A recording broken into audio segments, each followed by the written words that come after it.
everyone will see that the recording has begun and hit the OK button there just so that there's no surprises. AARP Virginia welcomes you to today's webinar focusing on connections of the heart. This is one of our webinars in the series we call Dynamic Grandparenting. And we have been running this series all throughout 2025, touching on topics which include the use of music in connection with grandchildren, what to do in advance, taking children through museums, again, different ages, different stages, different ways to include grandchildren in vacationing. One of the sessions that went over very well was focused on academics, how grandparents can stay abreast of and be helpers in the academic progress of grandchildren. Today, we're focusing on how to connect with, stay connected to, and enjoy time with grandchildren. And I'm pleased to introduce you to our speaker today, Dr. Leslie Pendleton. She is a Virginia Tech alumni and retiree. She's a 3-year past president of the local AARP New River Valley chapter. She is a board member on the New River Valley Fine Arts Center, a member of the Textile Artists of Virginia. She's a community ambassador, one of the volunteer roles with AARP Virginia. And in her spare time, she enjoys walking and training her 2 golden retrievers named Henry and Hazel, spending time with her toddler granddaughters, Flora, who lives in Charlottesville, Virginia, and River in Charlotte. And yes, on today's webinar, you will see pictures of both of these cute girls. She also engages in the textile arts, attends live music events. She's into gardening, participating in a local nonfiction book club, and traveling and camping. I'm guessing that you'll be able to relate to Leslie. She's put some hard work into the slides and program that we have today. I want to encourage you as you're listening to the presentation to engage in a few different ways. The first is feel free to chat utilizing the box on the right of your Zoom. I hope everyone sees the chat window. I've allowed chatting between participants and hosts. So thank you for those that have already put into the chat box where you're from and or how many kids and grandkids you have as the topic for today. Secondly, if you have a specific question for the speaker, I encourage you to use the Q&A box, which can be found by clicking on the Zoom button More with a circle and 3 dots. You'll see Q&A. That helps us keep the questions in order, and there will be a time for individuals to ask questions, and Leslie and I will do our best to answer those. At the same time, if you have trouble finding that Q&A box and you want to put a question in the chat, you're welcome to do so. I'll do my best to keep track of that. I encourage everyone to pull up the Zoom because at times we'll be dropping in some web links that could be of help on this topic. And yeah, if there are any other questions, please just let me know through the Q&A or in the chat. I'm delighted to see the number of folks who have turned out that are here to begin. And with that, I'll turn it over to Leslie Pendleton.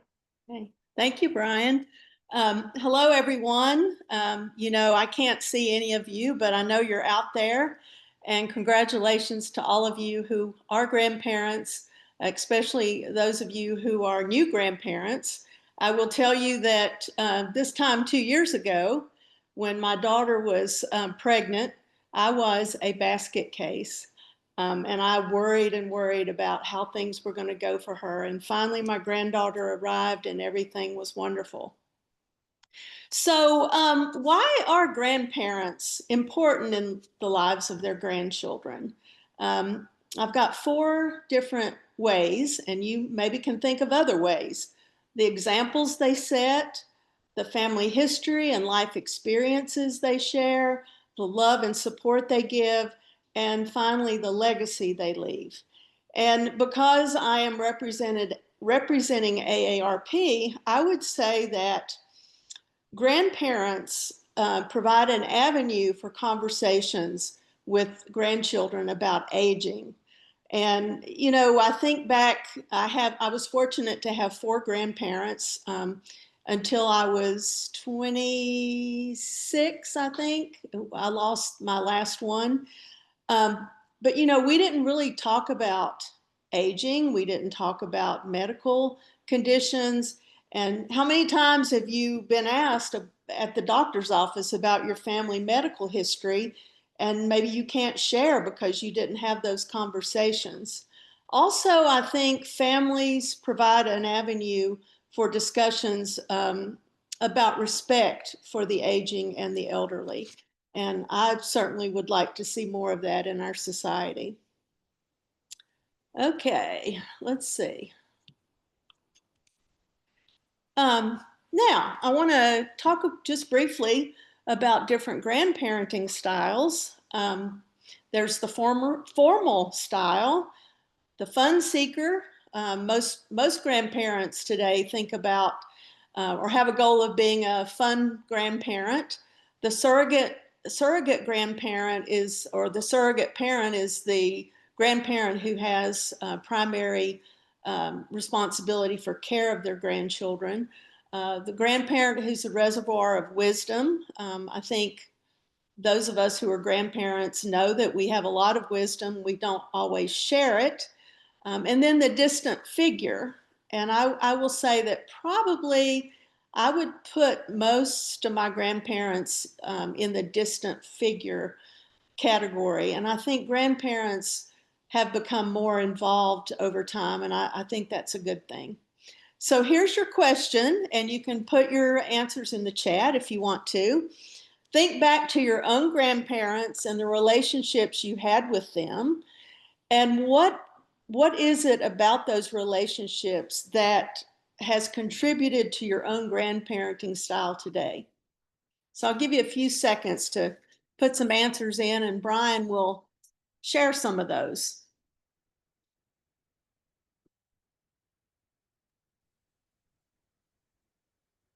Yes, and I see that folks hopefully are dropping their answers in. And you know, uniquely, as folks are doing that, I'll just share that for me, I had two very different sets of grandparents.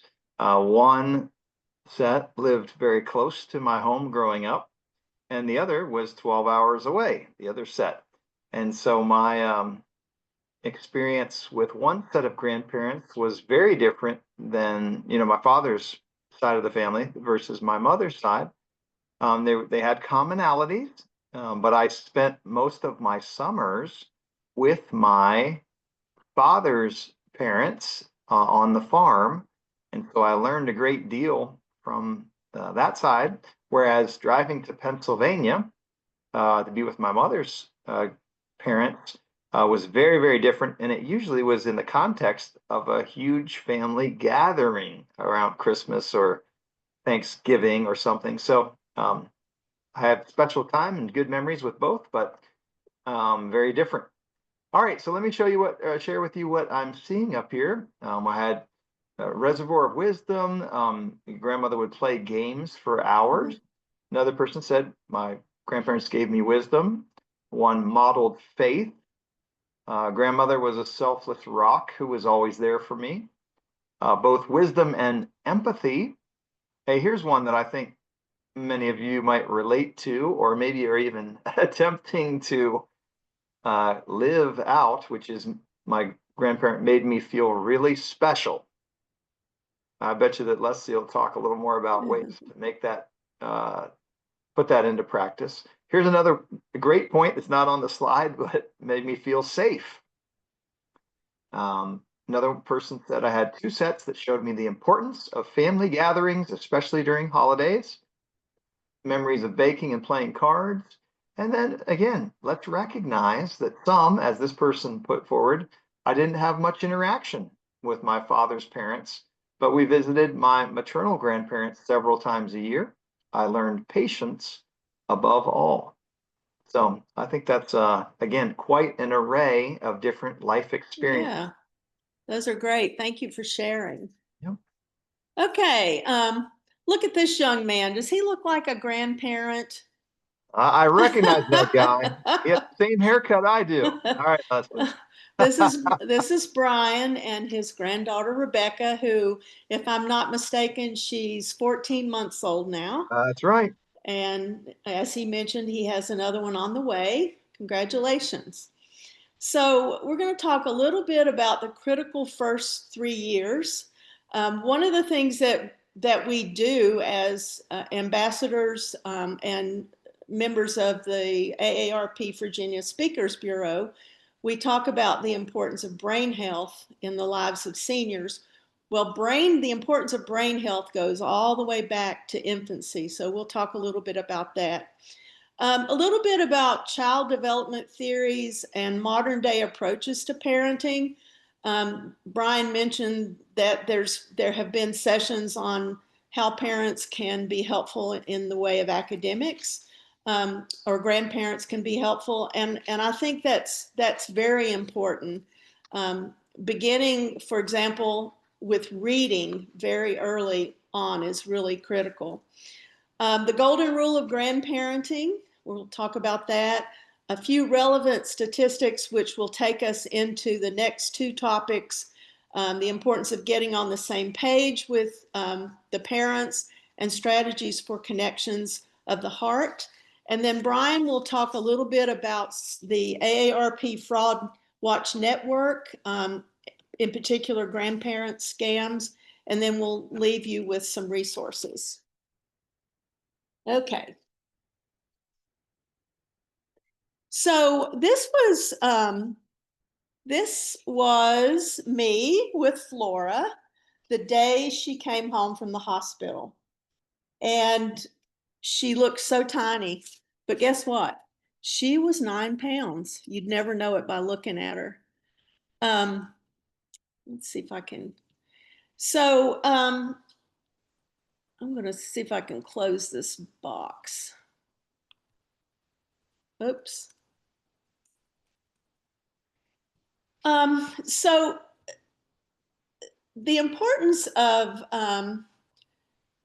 good brain health really will lead to good lifelong health and well-being in the later years. So it's really important that we do what we can to facilitate those types of experiences for children that will help them to develop and grow their brains. As you see here, there's roughly 86 billion connections in the brain, and at a rate of 1 million a day, they're not connected in the beginning, but at a rate of 1 million a day, those places in the brain are going to start making connections. A million every second. So that's pretty phenomenal when you think about it. So when you think about the first few years, which are known to be the formative years, what kinds of brain building experiences can you apply or employ in your interactions with your grandchildren? So go ahead and just put your answers in the chat, and we'll see what you think, and then I'll share some. What kinds of things can you do with infants and toddlers to help build healthy brains? I'm putting mine in first, which is sing to them. Oh, hey, somebody beat me. Linda. Linda came with the same answer. But Leslie says dance. Janet points out reading, talking, the historical nursery rhymes. Oh, this is a good one, Donna. I hadn't thought about that. Touching different textures. Yes. Paula says all the senses. Linda puts in another one, snuggling. Yeah, you bet. Read to them. A lot of people are mentioning that fact of reading, obviously hearing words, putting sentences together. Oh, here's a great one. Margaret suggests take them outside, as they will see and hear out there, different senses being activated, I guess. Oh, and Jeff says, play with pets, dogs and cats. Obviously, incorporate even at the very youngest ages. Okay, those are good. So when a child is birth to 3 months, you can't really do a whole lot. They can't really even see at that point, but you can still talk to them. You can move around, take them to different environments, inside, outside, touch, enjoy. Um, when they're 6 to 12 months and they start to become more conscious of their surroundings, play, talk, read, comfort. Somebody mentioned textures, being sensational, smells, textures, water, objects, people. And it's important to avoid screen time during those early years, with the exception of maybe video chats with distant relatives, distant grandparents, for example. 12 to 18 months, they really start to be aware of their environment. They enjoy repetition, excuse me. My granddaughter loved reading the same books over and over and over. And so we did that. Also getting down on their level and making eye contact. It's not always easy for grandparents to get down in the floor, but I've spent a lot of time down in the floor with my granddaughter. Offering age-appropriate choices might be something like, do you want raspberries or bananas? Or do you want this shoe, wear these shoes or these shoes? Talking about emotions is important, and distracting and redirecting when they do things that could be unsafe, like headed toward a stove that has a burner that's on. 18 to 24 months, continue to play, be consistent and patient. My daughter and her husband have been adamant about the same routines and schedules every day, anticipating change, resisting the pressure to teach. I know that, we want to help them count. We want to help them say their ABCs. We want to help them recite nursery rhymes. But, the learning process should be a natural process. So it can be important, but not to overdo it. And then finally, 24 to 36 months, keep talking about emotions, embracing diversity, offering open-ended play, and having strategies to calm yourself in particular, because we all know that the terrible twos aren't that easy to deal with. I did want to say something about adverse childhood experiences.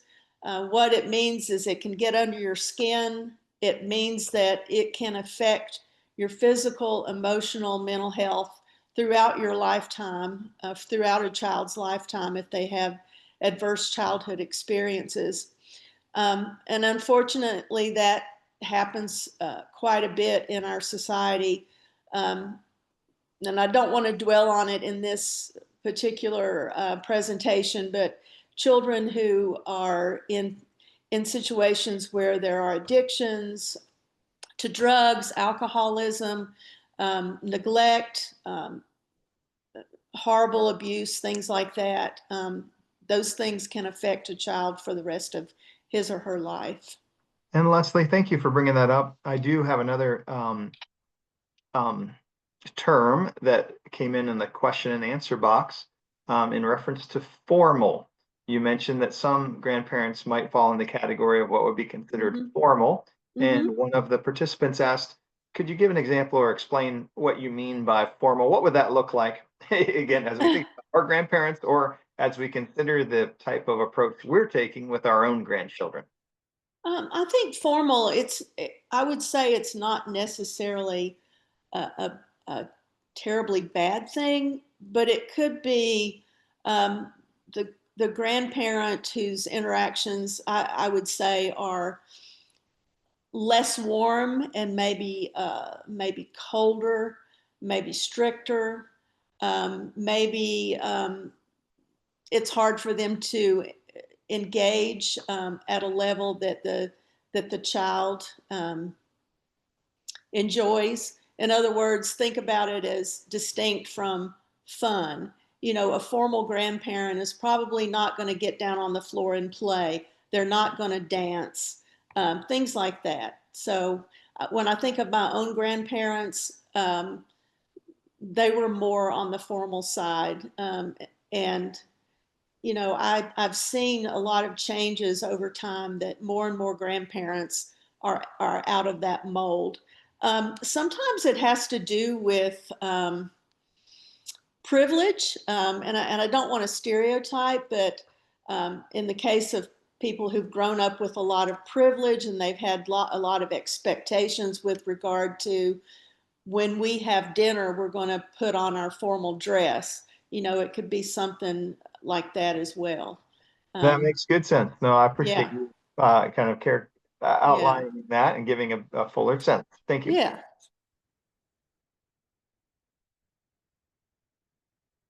There is another Okay, question in the Q&A, but I think I'm okay, gonna hold that at least a couple till we get a little further in the presentation. Thank okay. you. So some of you may be in professions where your education included coursework and practical experiences on child development theories. I don't want to spend a lot of time here, but when you look at the vast number of child development theories that are out there and have been out there for most of them for 50 to 100 years, you realize how complicated it can be to nurture a child to be a productive, healthy adult. The cognitive intellectual development theory, Jean Piaget is best known, explores how a child's thinking skills develop from infancy to adulthood. And when we say adulthood, we mean, you know, around the age of 21. I personally like Howard Gardner's theory of multiple intelligences, which is not on this graphic, but he expanded it beyond looking at visual, spatial, linguistic, verbal, mathematical, logical, to include things like the natural environment, kinesthetic learning, music, and things like that, which I think when we look at our children and our grandchildren, they don't always excel in the traditional ways in which IQ is measured. So we need to build upon those strengths. Um, Psychosexual development, we probably don't want to think about this when we have young grandchildren, but explores how a child's sexual energy shifts focus as they mature. Psychosocial development, oh, by the way, Sigmund Freud is most associated with psychosexual. Eric Erickson with psychosocial, how a child's personality develops as they learn social skills through their interactions with other people. Social learning theory, I did research as a graduate student on the impact of social learning theory on the choice of an engineering major. So looking at observing, imitating, and modeling the behaviors, attitudes, and emotional reactions of others, what for what do we receive positive and negative reinforcement, punishment, etc., rewards? That's all part of social learning. Attachment theory is very important. We want our children to develop secure attachments versus anxious, fearful, or avoidant attachments. And behavioral child development kind of brings all of that together, the emotional, the social, the cognitive, and the behavioral. And then sociocultural looks at the importance, the crucial role of interaction in a cultural context, exposing our grandchildren to as many different cultural contexts as we can, exposure to people from other cultures and backgrounds. Another one that's not on there, in addition to the theory of multiple intelligences, is the moral reasoning theory. And that's how we learn right from wrong. That's how we develop our sense of values and our ethic principles. Somebody had mentioned in the chat that their grandmother was a source of faith. And so that's a very important part of help to develop our grandchildren. One of the things that I noticed as soon as my daughter and son-in-law brought home my granddaughter, things were so different. For example, Flora had lost a little bit of weight, which is normal. She was having a hard time latching on, and she was a little bit frantic. And I said to my daughter, she's hungry. And she had learned that, or she had been told that she won't need a bottle right away. She'll be fine. But as it turned out, she ended up having what they call a tongue tie. And so all of a sudden I'm hearing about tongue ties and lip ties, and um, who's heard of a shusher? This little device that you can use to help your child go to sleep. So I quickly realized things were very different. The good thing about modern day approaches, there's nothing wrong with authoritative parenting, especially when you're not using physical punishment. But focusing on emotional intelligence, focusing on mental health, particularly with younger children before they get to the teen years, when maybe they've developed a significant mental health issue. Emotional intelligence, of course, has to do with how they can read other people, the empathy that they've developed for other people. Open communication, balance of structure and freedom, providing structure, but yet giving them a little bit of freedom to test the waters. And then adapting to a changing world. We know that things are very different today. Children have to deal with things that you and I did not have to deal with it as children. Social media, for example, devices, computers, gaming, things that really can, in some sense, alienate them and even make them susceptible to experiences like bullying. So things are very different. And a combination or variations in all of these styles can be very important depending on who the child is and what the child's nature is, especially if they have special needs. So the golden rule of grandparenting. So this is a funny story.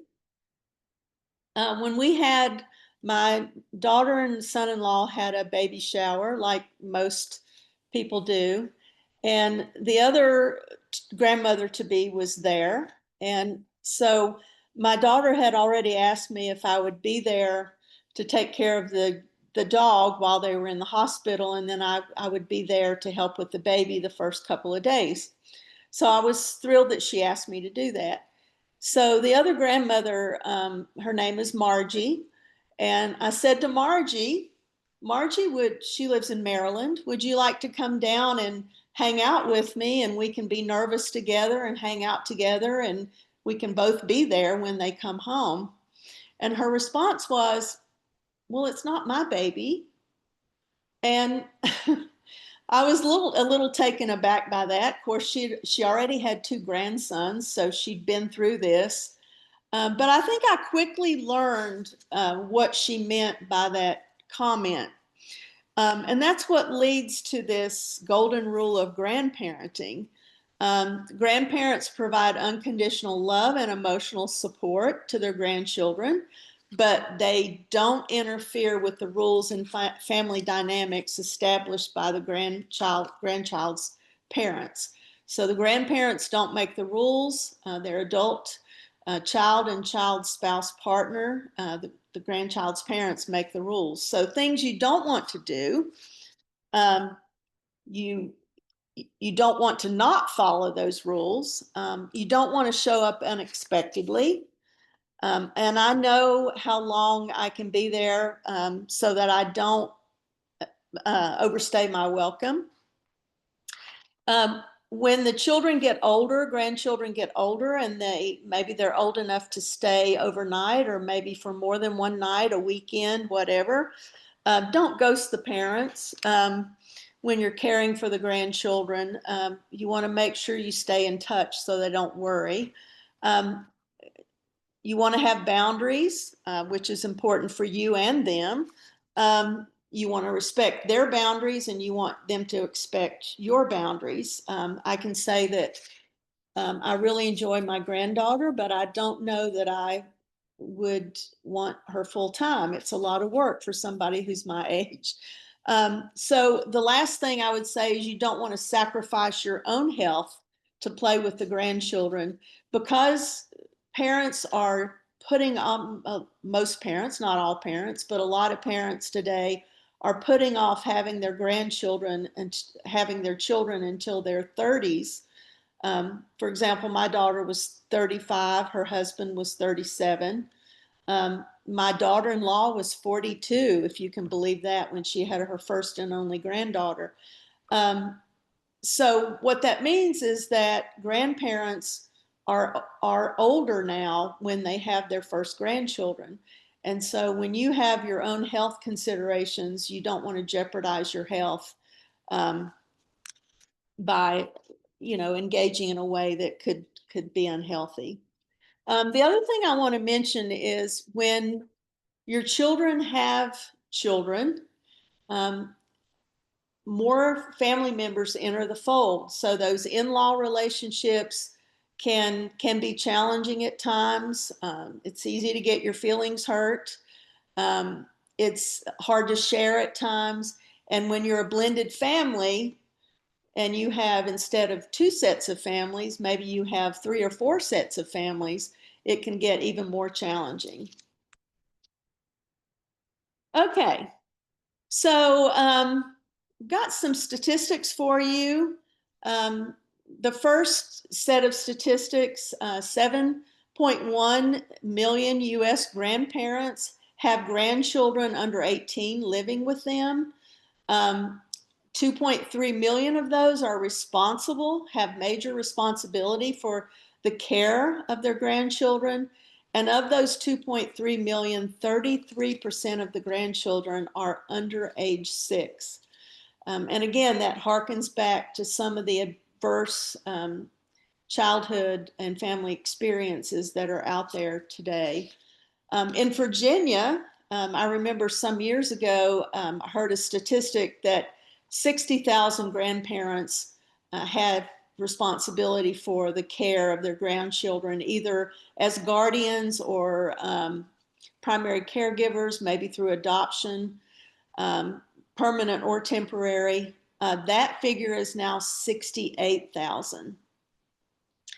But 80% of grandparents, and this is everybody, 80%, live at least 50 miles from their grandkids, and nearly half of those are more than 200 miles away. So the next couple of topics are going to focus somewhat on those grandparents who are living at a distance from their children and grandchildren. Okay. So it's important to be on the same page with the parents, your adult child and partner, because things have changed so much. I remember the book to read was Dr. Spock. Well, guess what? There are thousands of books out there on how to um, take care of infants and toddlers and children. And so it's important to maybe read some of the books that your children are reading. I remember when my daughter came home from the hospital, she had a thick packet of information about how to care for an infant. And so while they were resting, I would flip through and read some of that information. On the fun side, what you want to do is decide what name you want to be referred to. Um, you know, I mentioned a blended family. We are a blended family, and my husband's daughter, granddaughter River, she has two biological grandmothers. I was cognizant of the fact that I didn't want to insert myself and usurp their role as grandmothers um, because I wanted to be called Gran. Um, I communicated that to my daughter. I have some Scottish background, ancestry, so I like the name Gran, and she's always used that name around my granddaughter Flora. And for the first time this week, while FaceTiming her, she actually said Gran very plainly. She could pronounce that R, which had been hard for her. On the other side, though, they decided, even though I said I want to be called Gran, I want to be on the same page with both granddaughters, they started calling me Grandma. Well, one biological grandmother is Mima, and the other one, unfortunately, who has more of a distant grandparenting style, she's now being called the other grandma. And I struggle with that. I don't like that. So thinking about what name you want to be called, your grandparenting style. I want to be a fun seeker. So, I can turn on disco music and my granddaughter and I can dance. We can laugh. We can have fun together. Um, you want to be known for something that's unique when compared to the other grandparents. So developing your own signature style, your own trademark, and we'll talk a little bit about that, but you might be, for example, the grandparent who plays music, or the grandparent, like I think will be in Brian's case, the grandparent who takes me camping, the grandparent who takes me to church, the grandparent who um, takes me out to hunt for bugs and frogs. And then make sure you respect the decisions of the parents with regard to how they're parenting. Um, Sometimes you just need to be quiet. And I had an experience recently where I talked with Margie, who goes by Gigi, and we were kind of talking about how, we think it's probably not a good idea that sometimes they let Flora sleep with them, or they lay down with her until she goes to sleep rather than putting her in the baby bed. But you know what? We know it's important just to, keep our opinions to ourselves. Support and help in ways that they need or request. When they need your help, more often than not, they're going to ask. And then again, sharing grandchild relationships with the other grandparents and family members, figuring out how to make that work. All of a sudden, you may have to forego spending time at Christmas or Thanksgiving. You might would have liked to have seen your grandchildren on all holidays, but all of a sudden you're having to share, and that can be a little difficult. Okay, so now you get to do a little bit of work. What strategies have you been using or can you use? I know some of you are new grandparents, some of you have had grandchildren for a while, but what strategies have you used or can you use or plan to use to nurture strong bonds with your grandchildren? And think about grandchildren of all ages. Some of you may have older grandchildren as well. So if you would put your ideas in the chat box.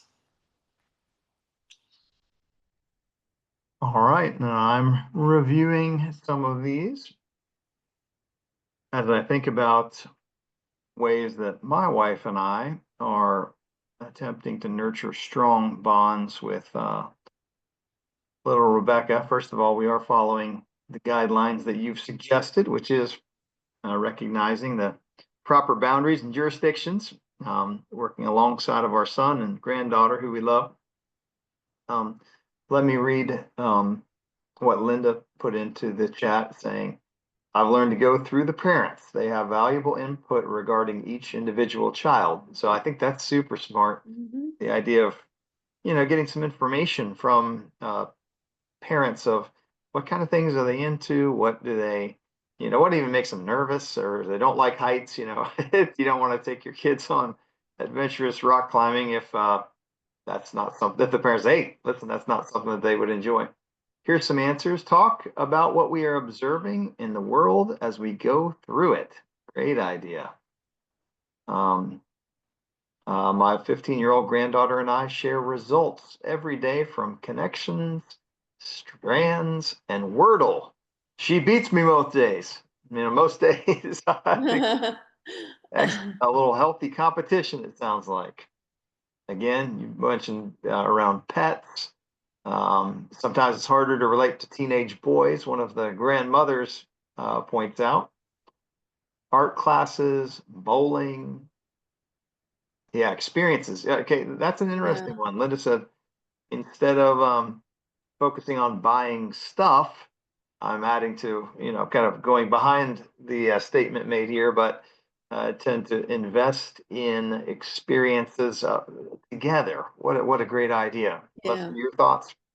Yeah, I was, that comment makes me think of my daughter-in-law. Her name is Christine. She, I learned very on that she's not the typical woman who likes jewelry and whatever. She's really into experiences. So now that's what I give her for a gift. Um, any others that have come to mind? Let's see. Let me just share a few ideas. First of all, consistency in relationships is key to strong grandparent-grandchild connections. So one of the things that we do consistently is FaceTime. My husband's granddaughter River, she'll be 4 in November, and it's so sweet because she's at the age where if she feels bad, she wants to call Pop Pop. If something exciting happens, she caught a frog, she wants to call Pop Pop. And she probably does that at least 3 or 4 times a week. So um, my granddaughter and I FaceTime usually once a week, and sometimes twice a week. And as she's getting older, it's happening more often. So calling, video chatting, asking fun, open-ended questions. I'm sure everybody knows the difference between an open-ended and a closed-ended question. An open-ended question is a question that makes you think beyond a yes or no or one-word answer. So a few examples I'll share. If you wanted to make everyone on the planet smile, how would you do it? What is something that makes our family special for you? If you could have a superpower, what would it be? Um, Sending letters, occasional care packages, themed care packages, get well box, seasonal box, snack and movie box, story time, new driver survival kit, craft kit, games, coloring books and crayons, sidewalk chalk, frame photos, surprises, something homemade. Cheering them on in new things, sharing things they enjoy, celebrating developmental milestones and special occasions. Um, Going with the flow, especially as you begin to engage with grandchildren as teenagers. Um, allowing them to become who they are becoming. They're going to assert their independence. Parents, even and grandparents, sometimes take a back seat to peers. Um, so, thinking of ways that you can maintain those relationships while celebrating their independence. Creating a grandma or a grandpa journal that you can leave as a legacy of memories. You can do something that's blank, something that's pre-formatted, a blog, scrapbook, include ephemera, photos, stories, memorable events, milestones, quotes. Um, fun quotes, especially keeping track of what your kids say when they're toddlers. My daughter could not say, my son's name is Andrew, and she could not say Andrew. It came out as doo-doo. And so we still talk about that. It's still something that's really funny. With teenagers, again, it can be more challenging. They still need you, but they need you differently. Um, Spend time listening, give time and attention, open-ended questions. Don't solve their problems for them, but maybe talk about different options. Maybe this is where they want your wisdom, how you solve problems, how you treat others, the way you've grieved losses, how you've persisted in your goals, why you chose the careers you chose. Learn about their world, learn their language. Um, it's okay to disagree. If you don't like their style, be open-minded, and keep a sense of humor. Try not to drag it down, and accept them for who they are becoming, even if that means they're confused about their gender and sexual identity.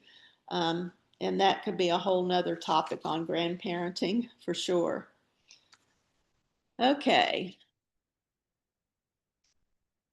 Um, this is Miss Flora. She is growing up. And these are the different ways that grandparents can use technology to connect with their grandchildren.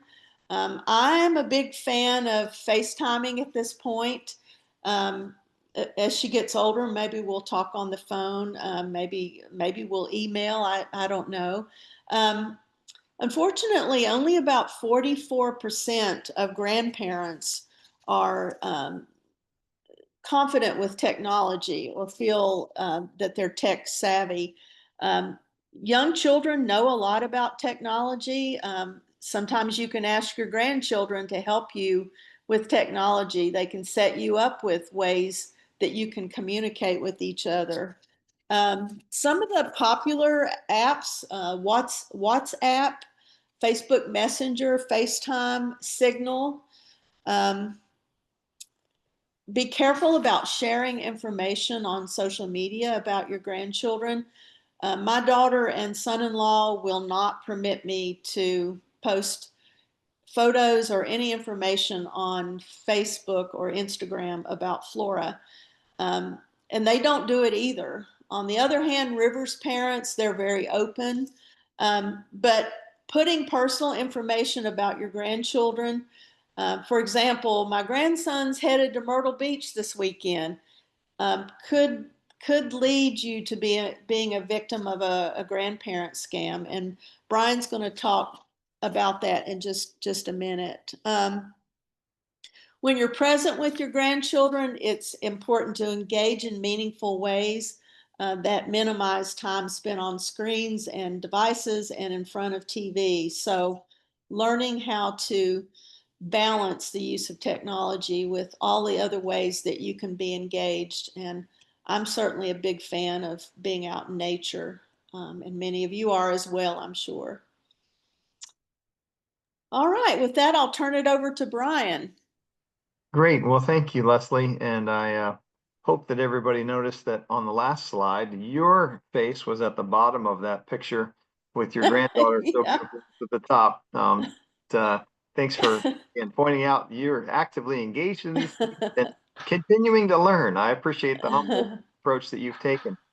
I do want to just briefly capture, or I should say it this way, make sure that everyone is aware of the grandparent scam, which is a common way that scammers are targeting grandparents. And why are they doing that? Well, they recognize the grandparents love their grandchildren.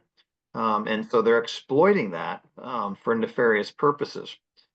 Again, we don't have much time here because we do intend to end promptly at 4:30, but I wish to make sure that everyone understands that if you receive a call from someone purporting to be a grandchild in trouble, needing help, in danger in some way, that is a common approach that scammers are using to get grandparents worked up, scared, and nervous, and willing to depart with their cash. And just so that you understand, oftentimes you'll receive a call and a scammer or a fraudster will say, Grandma or Grandpa, and will take on the identity or persona of your grandchild with the basis of I've been in an accident or I've been robbed. Maybe that they will say that they're in a foreign country or even a location that your loved one has traveled to, which scammers may have seen on a social media channel. So exactly to what Leslie was saying, the scammers are not uh, well, they're not stupid. They go to extreme lengths to figure out ways to get grandparents to get anxious and then make poor decisions. I want to let you know that some of the things to be aware of is if a grandchild calls saying they've been arrested, perhaps for injuring a child or a pregnant woman, or your grandchild may claim that they were drunk or under the influence while this happened, that is a warning sign and a red flag, but is very common amongst the grandparent scam.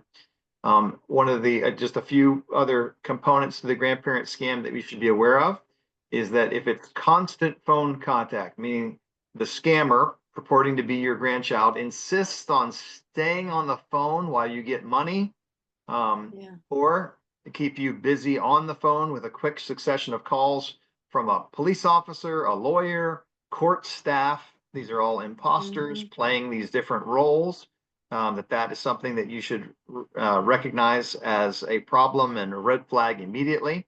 Of course, any time pressure, if the caller is implying that you need to take action immediately, or that things will get worse for your loved one. If someone is trying to panic you into letting your guard down in ways that you normally wouldn't, just be aware that that is one of the common tactics as they demand money, often using gift cards, wire transfers, or cryptocurrency. Again, one of the scariest ways that they will request funds is to have you pull out cash and meet someone somewhere. I just hesitate to even mention it because it's so scary and the potential for harm. But AARP has the Fraud Watch Network, which is an online resource. I'll drop the link into the chat, but also you can notice the hotline number here, where if anything like this is taking place and you want to check and see what's going on, to take a break, to take a moment to check it out, of course, we encourage you to reach out to other loved ones, family members. Certainly, if you're receiving a call from a grandchild that says, don't tell my parents anything about this, that back to respecting boundaries and jurisdictions, as Leslie pointed out, you should get the parents involved. Don't keep secrets with your grandchildren against their own parents. And that's for your protection and their protection. I really highly encourage individuals to visit the AARP Fraud Watch Network, which outlines many, many more types of scams, not only playing on grandparents' love, but also through romantic interests, foreign lotteries, and other types of scams, jury duty, that type of thing, that I want everyone to be aware of if possible. And I'll drop that link into the chat now.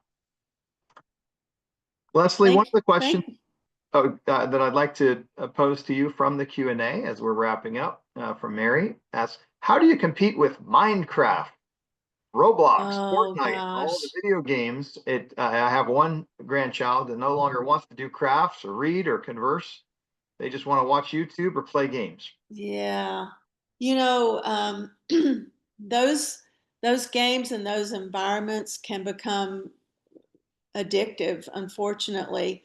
Um, you know, I practiced therapy in a private with a private setting for a while, and that was a common problem that I saw.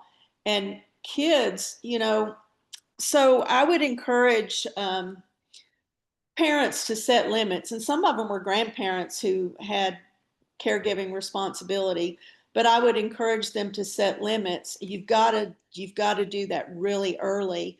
And so you might say, for example, you can play Minecraft for an hour, but only after you've done your homework or only after you've done your chores, or only between these hours.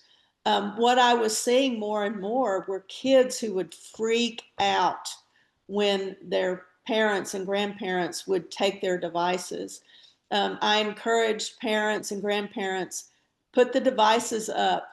Um, you know, Maybe you let them play or be on their phones for an hour, but then at 8 o'clock you put the devices up, and that way they don't have them in the late evening.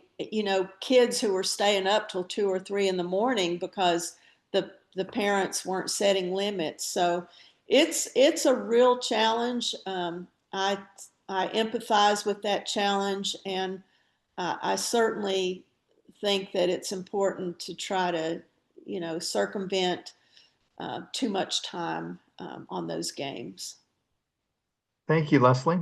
And with that, I'll let you know that we have answered all the questions that were dropped into the Q&A box. As I've reviewed through chat, I'm not seeing a great deal of additional questions. Just one that was pointed out was long distance is very hard, recognizing that Yeah. if you're not living close to your grandchildren, that's a little bit challenging. But I know you've got some grandparenting resources as we close. Yeah. Whenever I'm in a situation like this where I see a lot of good information, but I don't have time to write it down, sometimes I'll just take a photo of the slide, and you're welcome to do that. There are a lot of good resources out there for grandparenting. And, if you look toward the bottom, of course, AARP has a whole slew of resources on grandparenting. There are other resources as well. And these are some of the vast resources that are out there. I would say if you look down at the bottom, if you have an issue with an older child who you feel may have an addiction to gaming, or is becoming just displaying some behavioral issues around certain things, then I would certainly make connections with therapists, and in particular, the Association for Marriage and Family Therapy, licensed marriage and family therapists, behavioral therapists can really help in those cases. And then in cases where there might be adverse family situations, certainly seeking legal advice. You don't have to intervene before getting legal advice, but sometimes that can be very important. And with that, I want to say a personal thank you to all of you who joined us today. We appreciate you being here. Hope you found the information to be helpful, and we wish you all a very happy grandparenting experience. I know I waited a long time, and it's really something that I am fortunate that I have that experience now. So thank you very much. Leslie, thank you again. I hope that you get a chance to see some of these chat messages which say great information. Thank you for presenting it. People requesting the recording to perhaps watch it again or share with others. Want Yeah. to say thank you for sharing your personal experience as well as from your professional realm. And with that, we will close out today's program saying happy grandparenting. Thanks for Yeah. joining us today, and know that Thank you we all. will have additional dynamic grandparenting webinars coming up in the future. I hope that you have the chance to tune in. Thank you Thank all. you.